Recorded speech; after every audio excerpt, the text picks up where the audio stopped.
Jopiny e gweng' ma Nyaundho e ward ma East Game kar chung' od bura mar Rangwe ywago rochruok mar arita kwe kaluwore gi onge mar stima mosebedo e alworano chakre dwe mar Ang'wen higani.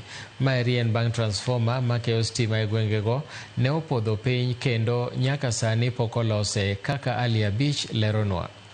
Jopiny e gweng' ma Nyaundho East Game kar chung' od bura mar Rangwe osebedo e mudho chakre dwe mar Ang'wen higani bang' ka transformer makeyo stima e gweng'no ne orumbore piny kendo osemiyo gibedo kod pek kaluwore gi onge mar stima e alworano. Transformer no mane ogur e skund primar ma Nyaundho, jogweng' wacho ni kambi mar Kenya Power ne odhi ogolo bang' ka ne oserumbore piny kendo singo mane Kenya Power omiyogi mar duoko negi stima e bwo jumbe 2 ne ogore e lwanda. Transformer mar skul ka nogore piny dwe mar Ang'wen. Wasetemo mondo wadhi ka jo Kenya Power mondo wanyisgi. Ne gibiro ka to gibiro gikawo mana container to gidhigo. Nyaka sani pok giduogonwa duoko moro amora, to emomiyo nyaka sama koro wagikeni wakwayo sirikal mochung' ne energy motel gi Wandai ni jaduong' kanyochi bede wa e komni ne wamor kaka wuod luo.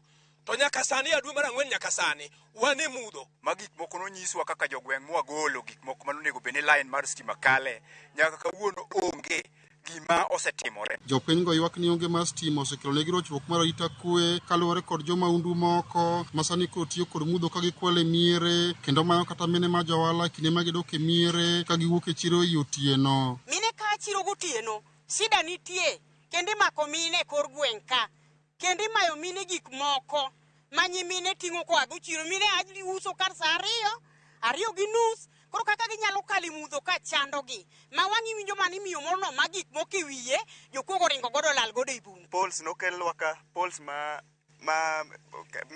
gala ma wakia ni mapera motong'e mane jo Kenya Power ka okelo ka. Koro wakia ni mae Kenya ma sani koso mae Kenya mar Dr. William Ruto. Koro wakwayo Wandai mondo ine kana neno kiwacho ni Kenya osebedo matamalo 75% mar stima.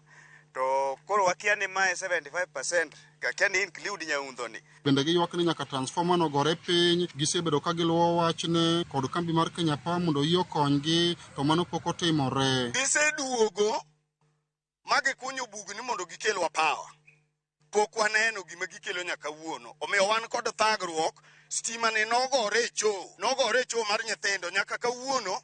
Nyithindwa madhi skul Nyaundho ka oriwo cho kod jopuonj. Kendo nikech cho koro thin gi hingo, nyithindwa moko dhi cho ma oko nikech sida, jopuonj konyore dhi nyaka cho mag jo kanisa. Japuonj maduong' e skul primar ma Nyaundho Harrison Oyugi bende ywago midhiero mopogore ma onge mar stima osekelo negi e skundono, ka bende okwayo kambi mar Kenya Power mondo oyi okonygi. Skul osebedo gi mudho, wan ka gi floodlights machiwo ler ne compound sama we are out of school. Wan gi tablets mag nyithindo mwachajo, itiyo kodgi e class in day to day teaching. Kendo wan gi laptop and a desktop plus printer. Most exams mag grade 7, 8 and 9 were produced in school ka. Since last term, wasebedo gi tich matek. Ke school koro nyaka ti gi the cyber outside. Mano osemiyowa pek kaka school. Ali Abich, Ramogi TV, Homa Bay.